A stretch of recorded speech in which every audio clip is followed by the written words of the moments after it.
नमस्कार। हम सभी जानते हैं कि Z अंग्रेजी वर्णमाला का अंत है और फिर लूप में A आ जाता है जो वर्णमाला की शुरुआत है। उसी तरह जीवन जब समस्याओं का सामना करता है तो हमारी किडनी, जो शरीर को जीवित रखने में अति महत्वपूर्ण है, को क्षति होती है। तो समय पर किसी विशेषज्ञ से उपचार प्राप्त करने पर आप अपने जीवन का आनंद बिना किसी परेशानी के फिर एक बार उठा सकते हैं। गुड मॉर्निंग, मैं गीत आपकी जेड टॉक की एंकर हूँ। जेड टॉक एक पब्लिक अवेयरनेस इनिशिएटिव है जिसका मकसद भारत में प्रसिद्ध किडनी स्पेशलिस्ट के माध्यम से आप सभी को जागरूक करना है कि आप अपनी किडनी की सुरक्षा कैसे कर सकते हैं और साथ ही अपने जीवन को स्वस्थ कैसे रख सकते हैं। यदि आपकी किडनी क्षतिग्रस्त हो जाती है तो आप उसके परिणाम जानते हैं, और यदि आपकी किडनी पहले से ही क्षतिग्रस्त हो चुकी है और किडनी में किसी प्रकार का इन्फेक्शन है तो आप क्या कर सकते हैं और कैसे एक सामान्य जीवन जी सकते हैं। जेड टॉक की इस विशेष सीरीज में आज हमारे साथ हैं देश के जाने माने किडनी स्पेशलिस्ट और पावर कपल इंदौर से डॉक्टर जयसिंह अरोरा और doctor Isha Tiwari Arora. Good morning. Good morning and we welcome you doctor on Z talk.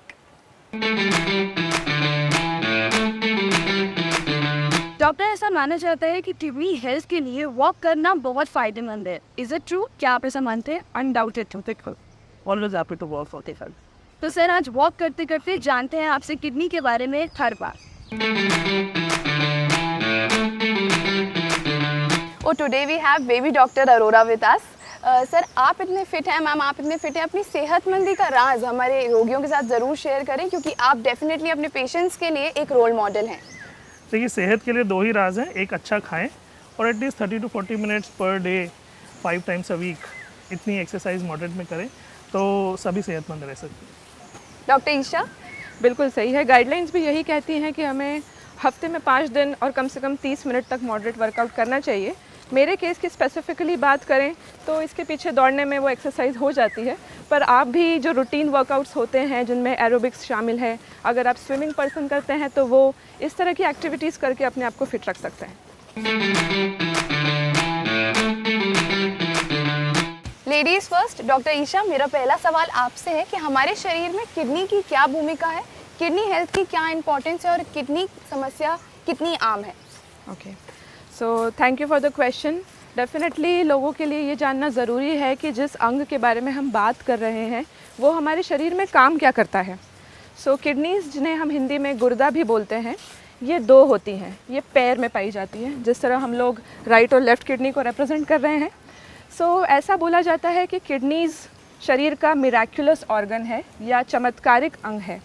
Kidney अगर ख़राब हो जाती है तो कई सारे फंक्शन ख़राब होने लग जाते हैं, जिनमें सबसे पहला, जो कि आम जनता को जानकारी है, किडनी का जो पहला काम होता है शरीर से खून से गंदगी साफ़ करना और जो एक्स्ट्रा पानी होता है उसको बाहर निकाल फेंकना। इसके अलावा किडनीज़ का एक और काम होता है जो कि ज़्यादा लोग अवेयर नहीं होते हैं जिस बारे में। किडनी का काम होता है खून बनाना या रक्त बनाना। So kidneys are important for RBC production also.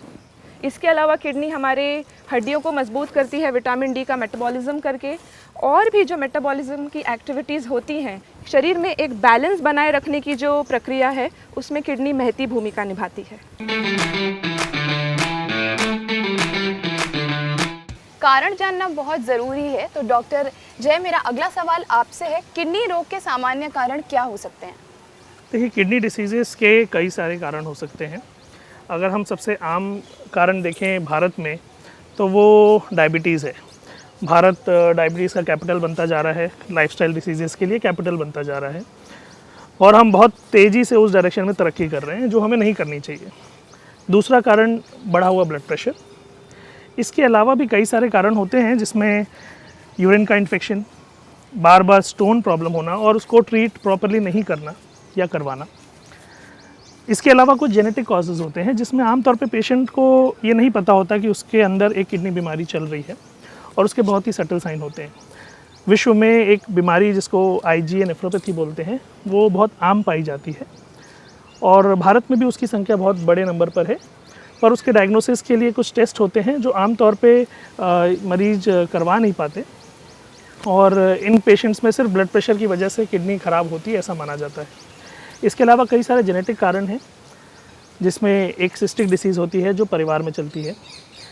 और अगर हम अब आज के टाइम पर बात करें तो हमारी जो जीवन शैली हो गई, जिसमें दर्द की जो गोलियां हैं वो इतनी आसानी से मिल भी जाती हैं, और खाना भी बहुत फ्रीक्वेंटली हो जाता है क्योंकि इतनी स्ट्रेसफुल लाइफ होती है, तो पेन किलर्स की वजह से किडनी ख़राब होना ये भी बहुत एक कॉमन चीज़ होती जा रही है। मेरा अगला सवाल डॉक्टर ईशा आपसे है, अगर किसी मरीज़ को किडनी समस्या है तो उसे कॉमन लक्षण क्या होंगे? जी, ये बहुत अच्छा सवाल इसलिए है क्योंकि सबके लिए जानना ये ज़रूरी है कि किडनी की बीमारियां अमूमन बहुत साइलेंट होती हैं। ज़्यादातर सिम्टम्स का पता तब चलता है जब किडनी की बीमारी बहुत आगे तक बढ़ चुकी होती है। फिर भी जब किडनी की बीमारी बहुत आगे बढ़ जाती है तो जो सिम्टम्स हमें आम तौर पर देखने को मिलते हैं उनमें सबसे कॉमन है हाथ पैरों में सूजन आना। कई बार हाथ पैरों की सूजन इतनी ज़्यादा होती है कि वो चेहरे तक भी फैल जाती है। इसके अलावा पेशेंट्स को यूरिन की मात्रा बहुत कम हो जाती है, उन्हें ब्लड प्रेशर भी बढ़ने लग जाता है, उनमें ब्लड की कमी होने से चिड़चिड़ापन और अनीमिया के लक्षण आते हैं। तो इस तरह की कई सारी चीज़ें होती हैं जो किडनी के बीमारी के काफ़ी बढ़ जाने के बाद देखने को मिलती है। डॉक्टर ईशा, मेरा अगला सवाल आप ही से रहेगा कि किडनी की समस्याएं कितनी आम हैं? किडनी की समस्याएं बहुत आम हैं, जैसा कि डॉक्टर जय ने भी बताया है, क्योंकि डायबिटीज़ बढ़ती जा रही है, इसकी वजह से डायबिटीज़ से जुड़ी हुई किडनी की बीमारियां भी बढ़ती जा रही हैं।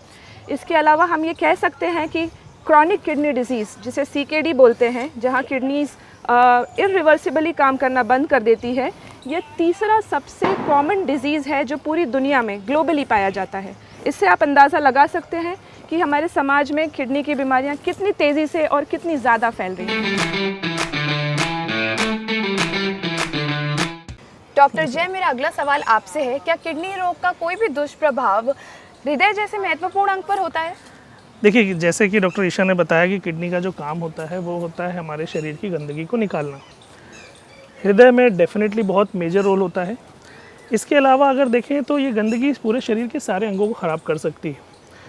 आमतौर पे एसिम्प्टोमेटिक जो डिसीज़ेज़ होती हैं उनमें एक कारण ये भी है कि पेशेंट हमारे पास तब तक नहीं आता जब तक उसकी दूसरे अंगों में ख़राबी शुरू ना हो जाए। इसमें ध्यान रखने वाली बात यह है कि हार्ट डेफिनेटली एक बहुत क्रिटिकल ऑर्गन है, लेकिन एक बार जब वो किडनी की बीमारियों में ख़राब होता है और हम उसका इलाज, किडनी की बीमारियों का इलाज उसके बाद चालू करते हैं, तो उस समय फिर जो इन पेशेंट्स की मॉर्बिडिटी और मोर्टालिटी होती है वो काफ़ी बढ़ जाती है। शरीर में कोई भी अंग हो, हार्ट के अलावा भी और हार्ट भी, ये सारे अंग किडनी की बीमारियों में ख़राब हो सकते हैं। डॉक्टर, इसी से जुड़ा हुआ मेरा अगला सवाल आपसे ये है कि हाइपरटेंशन और बढ़ते बीपी के कारण किडनी पर क्या प्रभाव पड़ता है?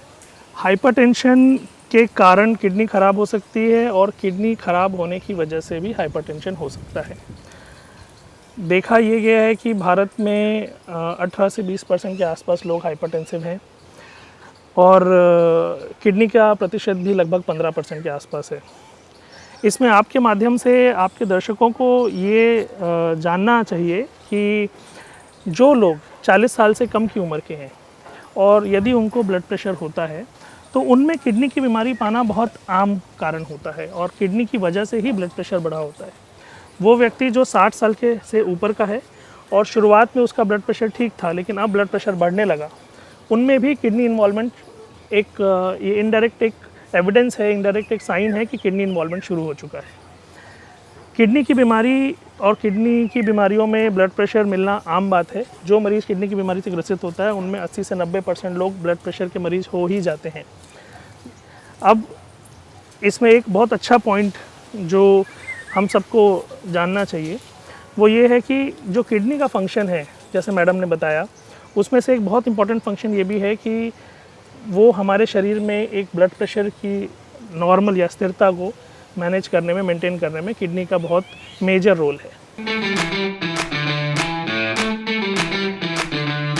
डॉक्टर ईशा, मेरा अगला सवाल आपसे है, क्या अनीमिया किडनी रोग का कारण बनती है? हम कहेंगे कि ये उल्टा होता है, किडनी रोग की वजह से अनीमिया हो जाता है। मैंने अपनी टॉक की शुरुआत में ही आपको बताया था कि किडनी के जो कई सारे फंक्शंस हैं उनमें से एक है इरिथ्रोपोइटिन नाम का एक हार्मोन बनाना। अब इस हार्मोन का जो सबसे बड़ा रोल होता है वो ये होता है कि जो रक्त की कणिकाएं होती हैं जिन्हें RBCs बोलते हैं, ये उसका प्रोडक्शन में हेल्प करता है।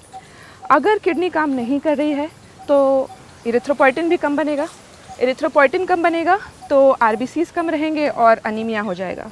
इसीलिए कई सारे पेशेंट्स जिन्हें क्रॉनिक किडनी डिजीज़ होती है उनमें अनीमिया भी होता है और इसलिए हमें एक्सोजेनसली या बाहर से उन्हें इरिथ्रोपोइटिन के इंजेक्शंस लगाने पड़ते हैं। डॉक्टर ईशा, मेरा अगला सवाल आपसे है, क्या महिलाओं में किडनी समस्या आम है और as compared to the males क्या महिलाओं में किडनी समस्याओं का खतरा अधिक मात्रा में है? तथ्यों की बात करें, लिटरेचर की बात करें तो महिलाओं और पुरुषों में जो किडनी की समस्या है वो लगभग बराबर होती है।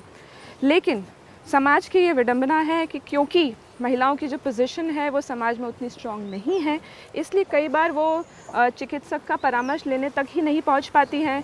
अगर उनका डायग्नोसिस सीकेडी का बन भी जाता है तो डायलिसिस और ट्रांसप्लांट जैसी सुविधाओं से वो वंचित रह जाती हैं। डॉक्टर जय, मेरा अगला सवाल आपसे है, हम बीमारियों को ट्रीट करने के लिए कुछ मेडिकेशंस लेते हैं, तो क्या वो मेडिसिन्स किडनी पर बुरा प्रभाव डालती हैं? देखिए, बीमारियों के लिए जो मेडिसिन्स ली जाती हैं अगर वो ज़रूरी हैं तो उनको लेना तो पड़ेगा। अब अभी तक हम ये जानते हैं कि किडनीज़ का काम होता है हमारे शरीर से टॉक्सिन्स को निकालना। जब दवाइयाँ अंदर हम लेते हैं तो उनका भी मेटाबॉलिज्म होता है। मेटाबॉलिज्म में वो अलग अलग प्रोडक्ट्स में टूटती हैं और हमारे शरीर से सिर्फ 2 ही अंग ऐसे हैं जो इन एंड प्रोडक्ट्स को डिस्पोज कर सकते हैं। एक होता है लिवर और दूसरा होता है किडनीज़। किडनीज़ मेजर ड्रग्स को एक्सक्रीट करती हैं हमारी बॉडी से, और यदि आपकी जो डोजिंग है वो किडनी की कैपेसिटी से ज़्यादा है तो वो नेचुरली आपकी बॉडी में एक्यूमुलेट होगी और दूसरे ऑर्गन्स को भी असर कर सकती है, उसके टॉक्सिक इफेक्ट्स आ सकते हैं। साथ साथ में उसका इफ़ेक्ट्स किडनीज़ में भी आ सकते हैं क्योंकि वो अंदर इकट्ठा होती जाएगी। अब ऐसी कुछ दवाइयाँ होती हैं जो किडनीज़ के लिए घातक होती हैं। उसमें सबसे कॉमन जो होता है वो होता है पेन किलर्स। अब पेन किलर्स में यदि व्यक्ति अपने आप को हाइड्रेट अच्छे से नहीं रखे और डोज जितनी रिकमेंड की जाती है उससे कई गुना ज़्यादा ले, इनमें इनडायरेक्टली ये फिर किडनीज़ पे असर करने लगती हैं।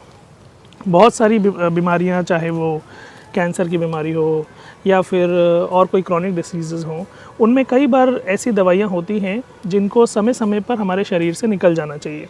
ऐसे मरीजों में अगर किडनी के फंक्शंस अपनी पूरी कैपेसिटी में काम नहीं कर रहे हैं तो ये जो दवाइयां होती हैं वो इकट्ठा होने की वजह से बाकी अंगों पे भी और किडनी पर भी असर देने लगती हैं। डॉक्टर जय, जैसा कि आपने कहा कि अगर बीमारियां हैं तो दवाएं लेना ज़रूरी है, तो दवा अगर हम लेते हैं तो हम अपनी किडनी को कैसे सुरक्षित रख सकते हैं? देखिए, अगर कोई भी दवाई लंबे समय तक लेनी पड़ रही है तो नेचुरली अपनी किडनी की फंक्शन की कैपेसिटी हमें पता होनी चाहिए, और वो हम एक सिंपल टेस्ट से कर सकते हैं जिसको हम सीरम क्रिएटिनिन बोलते हैं, और उसके अलावा यूरिन रूटीन टेस्ट। यदि क्रिएटिनिन बढ़ा हुआ आता है यानी किडनी की फंक्शंस अच्छे से नहीं हो रहे हैं तो हमें अपने फिजिशियन से या जो डॉक्टर ने भी दवाई लिखी है उनसे ये बात करनी पड़ेगी कि क्या हमें दवाइयों की डोज़ कम करने की ज़रूरत है या उसको मॉडिफाई करने की ज़रूरत है। बहुत सारी दवाइयों की डोज़ मॉडिफिकेशन डिपेंड होती है कि GFR यानी किडनी का जो फिल्ट्रेशन रेट है वो किस स्टेज पर है। अलग अलग स्टेज पे अलग अलग डोजिंग होती है। अब अगर आपको दवाइयाँ लेनी पड़ ही रही हैं और किडनी फंक्शन नॉर्मल है तो अच्छा हाइड्रेशन मेंटेन करें। किडनी फंक्शन अगर नॉर्मल है तो 2.5 से 3 लीटर तक पानी पिएं, और जितनी डोज़ लिखी हुई है उसी को लें। कई बार सिम्टम्स रिलीव होने के साथ में अगर थोड़े बहुत सिम्टम्स हो रहे होते हैं तो हमारी टेंडेंसी होती है कि इस दवाई से हमें आराम मिला तो हम उसका 1 डोज़ और ले लेते हैं, जो कि हो सकता है डॉक्टर ने एडवाइस नहीं किया हो, और लंबे समय तक नहीं लें। जिस समय तक डॉक्टर ने एडवाइस करी है उतने समय तक ही दवाई दें। हम काफ़ी देर से वॉक कर रहे थे, पर डॉक्टर मेरा आपसे एक इम्पॉर्टेंट सवाल है कि आप कैसे एक्सेस करते हैं कि मरीजों को डायलिसिस या ट्रांसप्लांट की आवश्यकता है? देखिए, एक समय था जब अगर मरीज़ को ये पता चलता था कि उन्हें किडनी की प्रॉब्लम है तो ये मान लिया जाता था कि अब इनके लिए कोई उपचार उपलब्ध नहीं है। लेकिन डायलिसिस के आविष्कार के बाद में जो CKD के पेशेंट्स हैं उनकी उम्र बढ़ने लगी।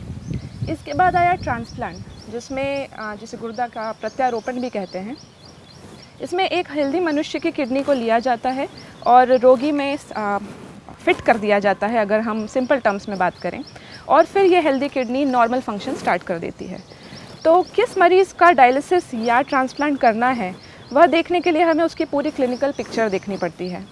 अगर ऐसा माना जाता है कि एक आम आदमी या एक स्वस्थ मनुष्य जो होता है उसकी किडनी का अगर रेट फ़िल्टर करने का 120 है, तो अगर रोगी का जो फ़िल्ट्रेशन का रेट है वो 15 या 20 हो गया है, उससे इस तरह के लक्षण आने लगे हैं जैसे कि हाथ पैरों में सूजन आना, यूरिन का बहुत कम हो जाना, शरीर पर एक्सेसिव खुजली चलना, या फिर उसे झटके आने लगे, इस तरह की इमरजेंसी सिचुएशंस में भी हमें पेशेंट को डायलिसिस पर लेना पड़ता है।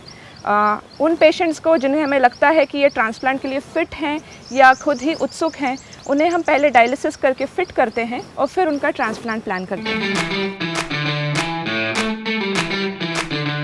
डॉक्टर, ऐसा देखा गया है कि मरीज़ कई बार दूसरे डॉक्टर्स के पास जाते हैं और उसके बाद इस प्रक्रिया में उन्हें काफ़ी डिले हो जाती है जब तक वो आपसे मिलते हैं, तो क्या ऐसा करना चाहिए और तब तक बीमारी क्या काफ़ी बढ़ चुकी होती है? देखिए, किडनीज़ के लिए समय बहुत इम्पॉर्टेंट है। भगवान ने जब हमारे शरीर की रचना करी है तो किडनी में ये क्षमता नहीं दी है कि वो अपने सेल्स को रीजनरेट कर सकें। इसका मतलब ये है कि हम जितने सेल्स लेकर आए हैं जब हम पैदा होते हैं, हमें उन्हीं सेल्स से अपना काम, अपना जीवन पूरा बिताना है। तो इस पॉइंट की वजह से ये बहुत ज़रूरी हो जाता है कि अगर कुछ खराबी शुरू हुई है किडनी में तो उसको जल्द से जल्द पकड़ लिया जाए, ताकि जो प्रोग्रेस हो रहा है उसको होल्ड किया जाए। अगर होल्ड नहीं हो सकती हैं कुछ बीमारियां तो उसको स्लो किया जाए, ताकि जो हमारे पास नेफ्रॉन्स हैं उनका फंक्शन आगे लंबे समय तक चलता रहे। कई बार ये होता है कि शुरुआत में जो क्रिएटिन वैल्यू होती है, जिसको हम आम रूटीन लैब्स में देखते हैं, जो एक ब्लड टेस्ट होता है जिसको हम सीरम क्रिएटिन बोलते हैं, उस टेस्ट में शुरुआत की जो वैल्यूज़ होती हैं उसको हम और डॉक्टर्स पेरिफेरीज़ में नज़रअंदाज कर देते हैं। ख़ास करके पेशेंट्स भी जब उनसे पूछा जाए कि आपकी किडनी कब ख़राब है तो उन्हें लगता है कि शायद 1.2 1.4 जो क्रिएटिन था वो तो नॉर्मल ही था। ये जानना बहुत ज़रूरी है कि महिलाओं में 1.2 से ज़्यादा क्रिएटिनिन और पुरुषों में 1.4 या 1.4 से ज़्यादा क्रिएटिन एबनॉर्मल है। क्रिएटिनिन तभी बढ़ता है जब हमारी किडनीज़ 50% से ज़्यादा डैमेज हो चुकी होती हैं। तो अगर किसी व्यक्ति का 1.5 1.6 क्रिएटिन है और वो उसी समय एक किडनी रोग विशेषज्ञ को दिखाए और उनसे राय ले, तो इस बीमारी को बढ़ने से रोका जा सकता है। सीकेडी की आगे वाली स्टेजेस ना आए उसके लिए दवाइयाँ दी जा सकती हैं। साथ साथ में एक बहुत बेसिक टेस्ट होता है जो होता है यूरिन रूटीन। यूरिन रूटीन में भी कई बार हम या तो जांच कराते नहीं हैं, और कराते भी हैं तो वो रिपोर्ट्स को बहुत हल्के में लिया जाता है। किसी भी तरह का प्रोटीन यूरिन में जाना या किसी भी तरह का ब्लड सेल्स आरबीसीज यूरिन में जाना एबनॉर्मल है। वो पेशेंट्स जो डायबिटिक हैं, 40 साल से कम की उम्र में हाइपरटेंशन है, परिवार में किडनी की बीमारी रही है, सिस्ट की बीमारी रही है, स्टोन की बीमारी रही है, इन सब को अपने टेस्ट कराने चाहिए। और यदि ये वैल्यूज़ एबनॉर्मल हैं तो जल्द से जल्द एक किडनी रोग विशेषज्ञ से, गुर्दा रोग विशेषज्ञ से मिलना चाहिए और अपने इलाज कराने चाहिए, और ये देखना चाहिए कि किडनी की जो बीमारी है उसको आगे बढ़ने से रोका कैसे जाए। डॉक्टर ईशा, डॉक्टर जय ने अभी सीकेडी के बारे में हमें बताया, तो मैं आपसे जानना चाहूँगी कि सीकेडी क्या है और इसके क्या स्टेजेस हो सकते हैं? जी, किडनी की बीमारियां जो होती हैं उन्हें हम दो भागों में विभाजित कर सकते हैं, जिनमें एक होता है AKI या अक्यूट किडनी इंजरी, और एक होता है CKD यानी क्रॉनिक किडनी डिजीज़। नाम ही बता रहा है कि जो क्रॉनिक किडनी डिजीज़ होती है वो लंबे समय तक चलती है। इसमें दुर्भाग्यवश, जैसा जय ने बताया है कि हम लोग कुछ ही फ़िल्टर्स या कुछ ही सेल्स के साथ पैदा होते हैं। अगर ये सेल्स काम करना बंद कर देते हैं तो ये इरिवर्सिबल होता है, इसे वापस उल्टाया नहीं जा सकता है। तो अगर ऐसे मरीज़ों के किडनी के सेल्स काम करना बंद कर देते हैं, उन्हें क्रॉनिक किडनी डिजीज़ का पेशेंट कहलाया जाता है। अब इस CKD के भी कई स्टेजेस होते हैं या चरण होते हैं। इन्हें 5 भागों में विभाजित किया है, 1 2 3 4 एंड 5। जो स्टेज 5 के पेशेंट्स होते हैं उन्हें हम जब तक दवाइयों से मैनेज कर सकते हैं करते हैं, लेकिन एक स्थिति या एक स्टेज ऐसी आती है जब इन मरीज़ों को सपोर्ट या डायलिसिस की आवश्यकता होती है। तो इन पेशेंट्स को हम ESKD या एंड स्टेज किडनी डिजीज़ कहते हैं। अभी हमने जाना किडनी रोग की समस्या, किडनी रोग के लक्षण, उसके उपचार और उससे होने वाले हानिकारक प्रभावों के बारे में। पर डॉक्टर, आपका हमारे दर्शकों को किडनी देखभाल और किडनी मैनेजमेंट से संबंधित क्या संदेश है? डॉक्टर जय। तो किडनी डिसीज़ेस हमारे देश में बढ़ती जा रही हैं और दुर्भाग्यपूर्ण से क्योंकि इसके सिम्टम्स आखिरी स्टेजेस में आते हैं, शुरुआत में हम सिर्फ रूटीन ब्लड टेस्ट और यूरिन टेस्ट से ही इनका पता लगा सकते हैं। शुरुआत की स्टेजेस में अगर ये बीमारी पकड़ में आ जाए, जैसे स्टेज 2, स्टेज 3 में, तो स्टेज 3 से स्टेज 5 या ESKD का जो फासला है समय का, उसको दवाइयों के माध्यम से बहुत हद तक बहुत ज़्यादा बढ़ाया जा सकता है। हो सकता है इतना बढ़ा दिया जाए कि जीवन काल में हमें डायलिसिस और ट्रांसप्लांट जैसी चीज़ों की ज़रूरत ही ना पड़े। इसके लिए 2 चीज़ बहुत ज़रूरी हैं, एक ब्लड टेस्ट और एक urine test. Blood test serum creatinine, जिसमें 1.2 महिलाओं के लिए और 1.4 से ज़्यादा पुरुषों के लिए एक अलार्मिंग होना चाहिए और ये अगर ऐसी रिपोर्ट हो तो तुरंत अपने डॉक्टर के पास जाना चाहिए। और यूरिन में किसी भी तरह का प्रोटीन और RBCs अगर हो तो अपने डॉक्टर से संपर्क करना चाहिए। इसके अलावा दूसरी जो बीमारियां हैं जो किडनी की बीमारियों को बढ़ा सकती हैं, उनको अच्छे से कंट्रोल रखना चाहिए, लाइफस्टाइल हेल्दी रखनी चाहिए, स्मोकिंग नहीं करें, पेन किलर्स आज के ज़माने में जो फ्रीली अवेलेबल है उसका कंजम्पशन कम से कम करें। ये सब के साथ में किडनी की जो बीमारी होती है वो हमें सिर्फ मरीज़ को नहीं बट मरीज़ के पूरे परिवार को ही दुखी कर देती है और बीमार कर देती है। इन सब से बचा जा सकता है सही समय पर इसकी पहचान करके और सही इलाज लेकर। Dr. Isha, what would you like to add to the message? Of course या the message was very wholesome, but हमने मैनेजमेंट, ट्रीटमेंट, लक्षणों की तो काफ़ी बात की है। अभी जो कंसेप्ट उभर के आ रहा है वो है प्रिवेंटिव नेफ्रोलॉजी, यानी हम कैसे बचाव पर ज़्यादा ध्यान दें बजाय इसके कि हम बाद में इस बीमारी को ट्रीट कैसे करते हैं। तो हमने अभी चर्चा की है, हाइड्रेशन को मेंटेन करना है। आम आदमी जिसका वज़न लगभग 50 से 70 किलो के बीच है, उससे 2 से 3 लीटर तक पानी डेली पीना ही चाहिए। उसके अलावा जो पेन किलर्स हैं या ओवर द काउंटर ड्रग्स हैं, एंटीबायोटिक्स जिनका कि इस्तेमाल बहुत रैम्पेंट हो गया है, मरीज़ बीमार होते हैं, सर्दी खांसी होती है, वो बिना डॉक्टरी सलाह के जाके एंटीबायोटिक्स खा लेते हैं। इन सब चीज़ों से हमें बचना है और छोटे मोटे कोई भी लक्षण आए तो उन्हें नज़रअंदाज नहीं करना है। हाथ पैरों पे सूजन आए तो हमें नेफ्रोलॉजिस्ट से कंसल्ट करना है। 40 की उम्र के बाद अपना ब्लड प्रेशर रेगुलरली चेक कराना है और जो बहुत ही सिंपल सी जांचें हैं यूरिन और ब्लड की, उन पर ध्यान देते हुए अपने स्वास्थ्य का पूरा ध्यान रखना है। डॉक्टर्स, हमें उम्मीद है कि आपके मूल्यवान सुझाव हमारे दर्शकों के लिए ज़रूर बहुत फ़ायदेमंद रहे होंगे। आपने अपने बिजी शेड्यूल में से कीमती समय निकालकर हमारे दर्शकों को मार्गदर्शन लिया, उसके लिए हम सभी आपका बहुत बहुत धन्यवाद करते हैं। Thank you so much for inviting us. Z talk पर बहुत जीलसली हमने आज किडनी की बात की है, क्योंकि जिगर की, दिल की बात होती है, गुर्दों की बात थोड़ी कम ही होती है। तो हम उम्मीद करते हैं कि हमारे मैसेजेस दर्शकों तक पहुंचेंगे और उन्हें उससे लाभ होगा। धन्यवाद। Thank you viewers. आपने शुरुआत में कहा था ये जेड टॉक है और जेड सबसे आखिरी अल्फ़ाबेट है इंग्लिश अल्फ़ाबेट्स में, और किडनी को भी हम नहीं चाहेंगे कि वो आखिरी समय तक परेशान होती रहे। उसका जल्दी बीमारी का पता लगा के जल्दी उपचार करें। Thank you so much. Z talk एक पहल है जो इंडियन मेडिकल फ्रेटर्निटी के साथ मिलकर किडनी रोगों के बारे में अधिक से अधिक लोगों को जागरूक करता है। जब हम जागरूक रहेंगे तभी हम किडनी रोगों की सही पहचान कर सही विशेषज्ञों के माध्यम से अपना जीवन बचा सकेंगे। जेड टॉक को यूट्यूब और फेसबुक पर सब्सक्राइब और फॉलो करें। जल्द मिलते हैं आपसे जेड टॉक के नए एपिसोड पर एक नए किडनी स्पेशलिस्ट के साथ। आप सभी को धन्यवाद।